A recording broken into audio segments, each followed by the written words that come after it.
All right, in some of my previous videos with George, I've done things like band rotating, things like that, or stretching-oriented rotating.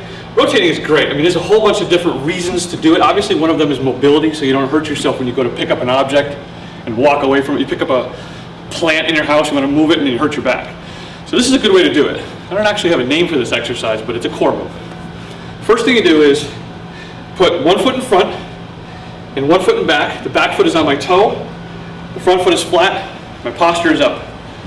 I hold the ball as if I'm going to pass it forward like this. I turn to the side, bring it to my hip, bring it up. So the 2 points of reference are your hip and the peak above your head. And I notice that your eyes follow the ball. Right? In this case, your eyes are going to follow the ball when you're learning, yes.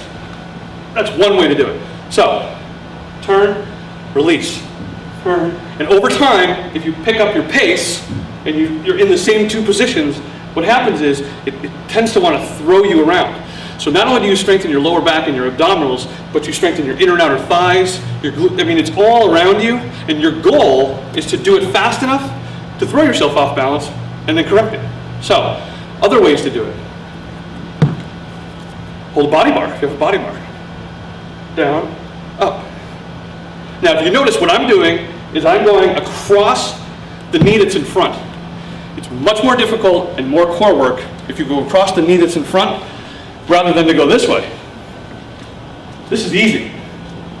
You can do it, but if you go to the open side rather than the closed side, the open side's easy. Does that make sense? Yeah, do it again. Do it again on this side here. Okay. Now I'm going to use a plate. Okay. Go across the leg that's in front, raise up. Cross, raise up. And again, build momentum and start to go faster and faster. Again, make sure your toe is touching the floor, not your flat foot. Okay? Why? Now, well, because if you're up on your toe, it requires more balance. Real quick, I'll do this in another video sometime later. If you come up out of that kneeling position, sit your hips down strong, and do the same movement. Hip, up. This is much more difficult. This is the next progression. In strength training, we use the term progression all the time. Right. This is great for people with hernias, right?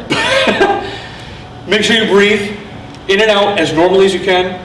The exertion happens in all directions, so it's not like there's one particular place to breathe out. Just breathe it in and out normally. And again, settle down. If you get good at it, hip, up, hip.